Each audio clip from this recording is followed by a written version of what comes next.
A continuación, hablemos de salud mental.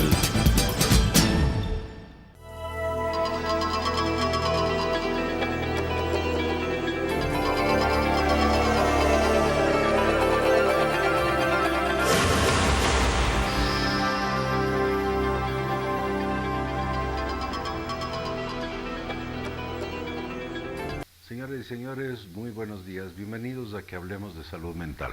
Señores televidentes, buenos días. Nuevamente en su programa Hablemos de Salud Mental. El día de hoy vamos a dedicarle a las demencias. Este es un capítulo en el cual vamos a hablar de los trastornos que significan demencia y cuántos tipos de demencia existen, cuáles son las causas, cuáles son sus características particulares. Y eventualmente podríamos hablar de tratamiento o de lo que se puede hacer. Realmente les anticipo lo poco que se puede hacer en términos de el deterioro que significa una demencia. Una demencia a la larga es una enfermedad neurodegenerativa, es decir, quiere decir que las neuronas que conforman el sistema nervioso y las cuales son responsables de las funciones intelectuales superiores, entre esas la inteligencia, la memoria, la concentración, la atención, las funciones ejecutivas que significa planificar, tomar decisiones, etcétera, todas esas se van a ver afectadas. Es importante recalcar también que dentro de las demencias hay manifestaciones de carácter conductual. Las personas que sufren demencia empiezan a tener algunos problemas de carácter conductual y esto también va a ser revisado. Sí, yo creo que habría que desde el inicio recalcar a mi criterio dos puntos importantes. El uno, que demencia no es la connotación de que sea una locura. Como el doctor ha dicho, es una enfermedad neurodegenerativa que básicamente afecta el área cognitiva de la persona. Entonces, tradicionalmente se dice los dementes, pero la demencia en sí no es locura y eso sí creo que vale la pena aclarar.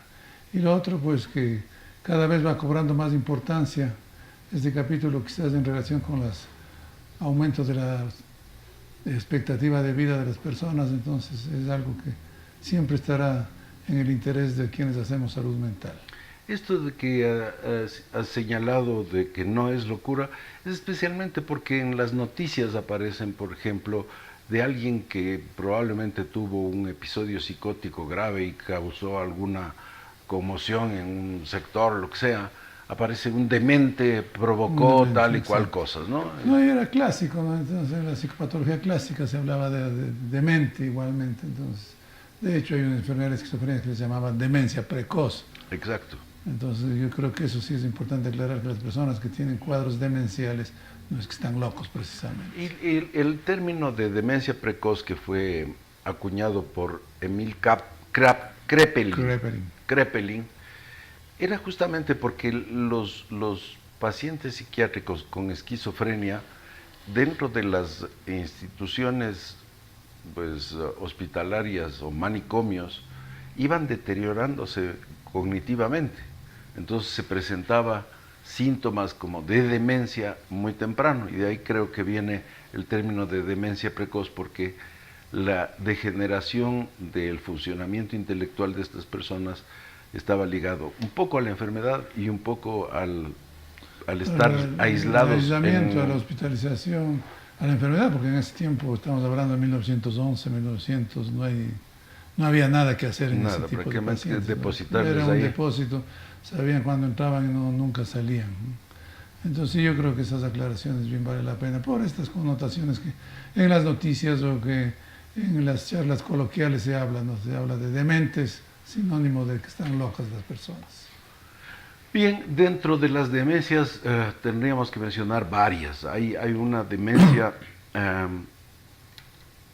de cuerpos de Lewy, se llama. Es un tipo de demencia que vamos a revisar, no sé si esta vez o en el próximo programa. Hay una demencia frontotemporal que tiene muchos de presentaciones especialmente de carácter conductual, de cambios en las personalidades de las personas. Hay una demencia vascular que está en gran parte identificada la causa de la demencia, la causa de la degeneración del sistema nervioso y sus neuronas es a causa de que hay bloqueo de ramas de arterias pequeñitas que llevaban oxígeno, y al bloquearse se van quedando sin oxígeno y sin vida una cantidad de neuronas.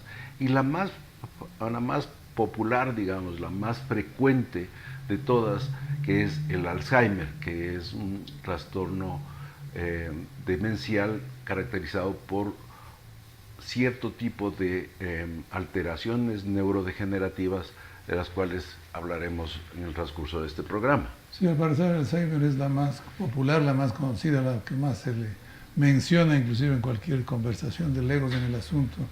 Pero curiosamente parece ser que no es todo lo que se dice, ¿no? Entonces no todos los cuadros demenciales son Alzheimer. Tú has mencionado algunas otras causas, y para algunos inclusive el Alzheimer es un diagnóstico ya de autopsia, ya post-mortem, ¿no? No se puede, si no se tienen los hallazgos histopatológicos que sugieren esta enfermedad, pues no se podría hacer un diagnóstico con certeza. En fin, yo creo que los síntomas demenciales poco varían de una a otra y son importantes también que los mencionemos, ¿no? Sí, en todo caso vamos a comenzar con la demencia de Alzheimer o enfermedad de Alzheimer. Como decía hace un momento, es la más frecuente de todas las demencias. Tiene de esta enfermedad existen varios tipos, una que se llama familiar o genéticamente determinada, en la cual el aparecimiento es muy temprano, y la otra en la cual casi es el sinónimo de lo que se denominaba demencia senil, es decir, con el paso del tiempo va a ir perdiéndose las funciones intelectuales superiores, se va a ir teniendo cada vez más problemas de concentración, de atención, sobre todo de memoria, de las funciones ejecutivas, y estas, digamos, si es que todos viviéramos 120 años, todos llegaríamos a tener una enfermedad de Alzheimer. Sí, porque es interesante cómo va subiendo la frecuencia. Las estadísticas revelan que a los 60 años es bastante menor, y inclusive les llaman de inicio precoz, pero el número de personas es menor. Pasado los 65 hasta los 85 van aumentando exponencialmente, y pasados los 85 pues ya diría que buena parte de las personas que alcanzan esas edades presentan un cuadro demencial. Eso les da también una clasificación de acuerdo a la edad de la persona que está siendo afectada. Bien, entonces vamos a empezar con cuáles son los síntomas de esta enfermedad de Alzheimer, y que creo que son, adelanto esto, comunes a todas las demencias. O sea, ¿qué tienen en común las demencias? El deterioro cognitivo. Con el paso del tiempo, todas las personas después de los 65 años van a presentar o vamos a presentar un deterioro cognitivo que se llama deterioro cognitivo leve. Si ese deterioro cognitivo leve, que es el producto de haber vivido, en algunos casos va a ser de mayores dimensiones, es decir, va a haber síntomas más profundos, no va a ser un déficit cognitivo breve, sino un déficit cognitivo profundo o severo, dependiendo de varios factores que han entrado en juego a lo largo de la vida del individuo, y al llegar a esta edad, sobre los 65 años, viene la factura a cobrarse. Por ejemplo, la gente que ha fumado tiene más propensión a tener problemas de este tipo. La gente que ha tomado alcohol, al parecer, si esta ha sido en pequeñas cantidades y no ha habido intoxicaciones, podrían tener cierto grado de protección, porque mejora la irrigación, y tienen algunos de estos, por ejemplo, los vinos rojos, tienen algunos elementos llamados antioxidantes que podrían ser protectores del sistema nervioso. Entonces ahí vemos como dos factores dentro de la conducta humana a lo largo del tiempo. El uno podría ser en perjuicio y el otro podría ser en beneficio. Este de beneficio, permítanme hacer énfasis, es en cantidades adecuadas y prudenciales, sin llegar a la intoxicación. Otro de los elementos que se tiene en consideración es si es que la persona ha tenido interacción social, vida social con otras personas, ha sido parte de grupos en los cuales se interviene y se participa. El nivel educacional también parece ser que es de trascendental importancia, y el género. Los hombres y las mujeres tienen diferencias en cuanto a la presentación más temprana o más tarde de este trastorno. Sí, tú has mencionado mucho lo que se llaman los factores de riesgo, ¿no? Entonces todos estos factores de una u otra forma influyen. Y yo creo que esto se complementaría mencionando también que hay ciertas enfermedades somáticas, enfermedades físicas como la hipertensión, la diabetes, que también pueden influir en la presentación de un cuadro demencial. Inclusive hay alguna teoría de que enfoca que el Alzheimer sería una especie de diabetes cerebral y cosas un poco que en determinado momento como que empezaron a ponerse de moda, pero que parece que no han trascendido, ¿no? Entonces hay todas estas alteraciones metabólicas que también... hace un momento mencionaste la parte genética, entonces la herencia también es importante para aumentar el riesgo de estas personas. Claro, la genética, por ejemplo, es importante porque la presentación es más temprana. O sea, pueden haber personas con enfermedad de Alzheimer que tengan 45, 50 años, es decir, una edad en la que no podríamos estar hablando de demencia senil como en una persona que tiene 90 años, donde evidentemente van a haber problemas en el funcionamiento de del cerebro en términos ejecutivos y en términos de memoria. Uno de los rasgos principales de la demencia es justamente la memoria, y se pierden las memorias al punto en que ya no se puede reconocer caras familiares, personas familiares, lugares familiares. La misma casa puede resultar extraña un momento dado a las personas que llegan a padecer una enfermedad de Alzheimer con deterioro profundo. Sí, claro, esto ya es el cuadro clásico, ya cuando ha avanzado muchísimo la enfermedad. Pero la afectación de la memoria yo diría que se la ve desde un inicio de estos cuadros, ¿no? Entonces empiezan esa serie de olvidos benignos, como que no les tomamos mucho en cuenta, como que no les damos importancia, pero que van aumentando progresivamente.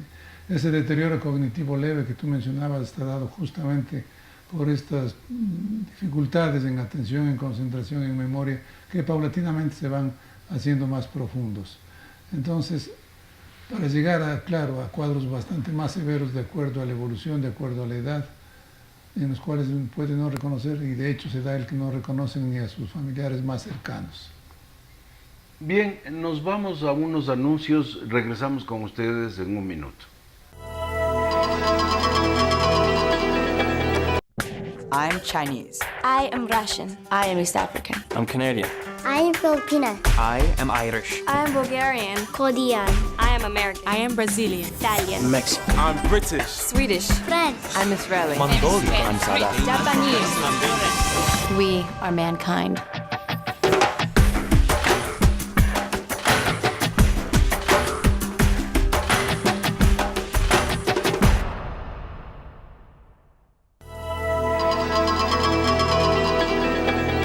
Bienvenidos nuevamente, estamos presentando y revisando el tema de demencias, y le hemos dedicado este primer programa a la más frecuente de las demencias, que es la enfermedad de Alzheimer.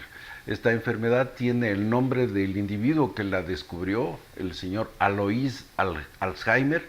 Era un médico patólogo en Alemania que, con una persona bastante joven, tenía 48 años la mujer, luego de su muerte se hicieron cortes del cerebro, y en ese cerebro se encontraron una serie de características particulares que son las que dan la enfermedad de Alzheimer.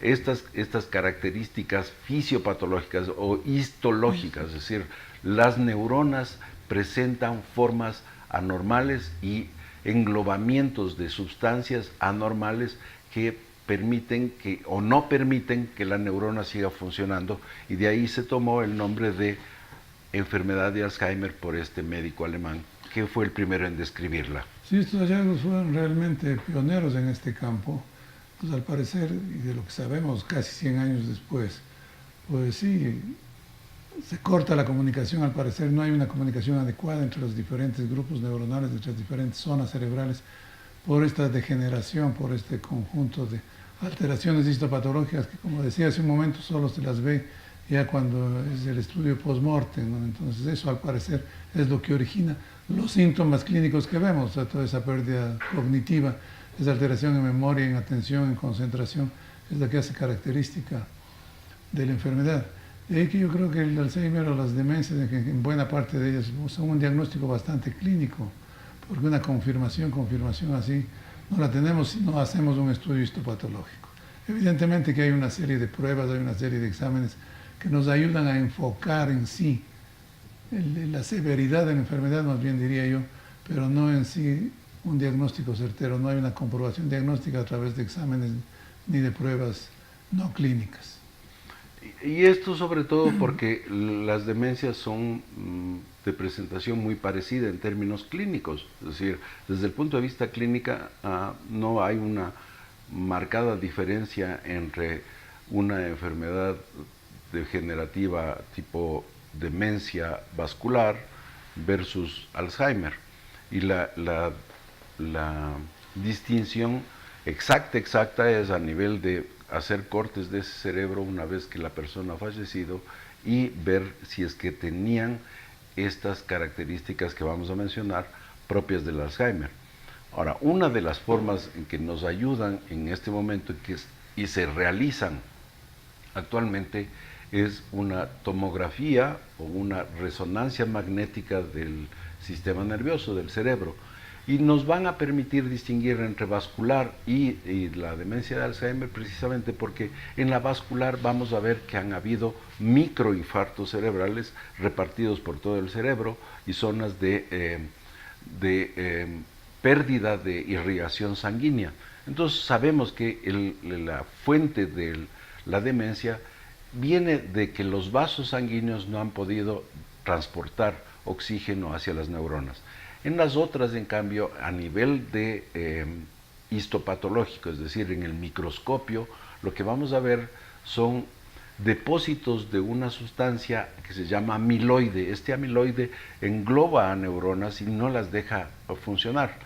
Y otro es la degeneración de ciertas neuronas en donde el axón, que es una como colita que tiene el cuerpo de la neurona, se convierte en una especie de virabarquí, de sacacorchos, y pierde las funciones de interconexión con otras neuronas. Sí, esto es algo que los exámenes de imagen, la resonancia magnética, la tomografía, lo que vemos es una atrofia cortical, una atrofia de la corteza cerebral.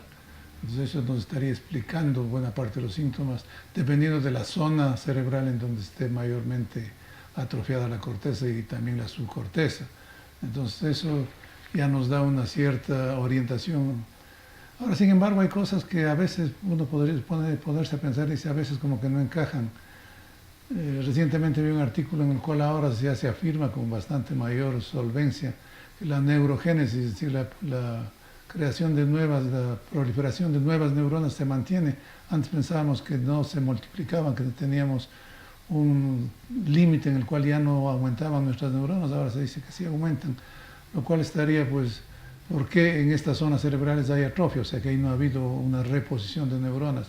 En fin, todavía hay una serie de preguntas que todavía no tienen una respuesta clara, y por eso es que la clínica es la que nos guía para un tratamiento para el diagnóstico y tratamiento de las demencias.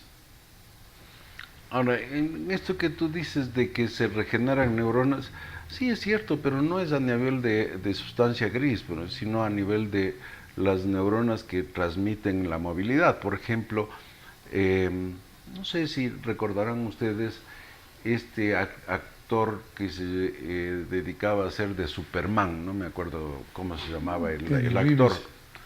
Este actor justamente se cayó del caballo y tuvo una lesión medular que le dejó cuadripléjico, es decir, al cortarse la médula espinal ya no había la conexión entre el cerebro y los movimientos de brazos y de las piernas. Este individuo, después de muchos tiempos, meses y tal vez más de 1 año y medio o 2 de rehabilitación, empezó a tener nuevamente movimiento. Y era una especie de demostración de que se fueron regenerando cierto tipo de neuronas para conectar nuevamente la médula con el cerebro. Ahora, en otros casos, a nivel de sustancia ya dentro del cerebro, uno de los factores importantísimos que sí se puede echar mano es lo que se llama neuroplasticidad. La neuroplasticidad cerebral es una condición maravillosa que tiene el cerebro, de que cuando muere una neurona se busque un camino alterno, un bypass para reemplazar lo que estaba haciendo esta neurona. Entonces, ya no me puedo ir por aquí, entonces me voy por acá. Y se mantiene las condiciones adecuadas, por ejemplo, de funciones intelectuales. Y se recupera. Ya no puede ser que sea tan rápido. Tal vez esta sea una de las explicaciones de por qué no recordamos muy rápidamente una palabra, pero después de un rato la buscamos y la encontramos nuevamente, ¿no? Una conducción más lenta posiblemente del estímulo, entonces eso es lo que es.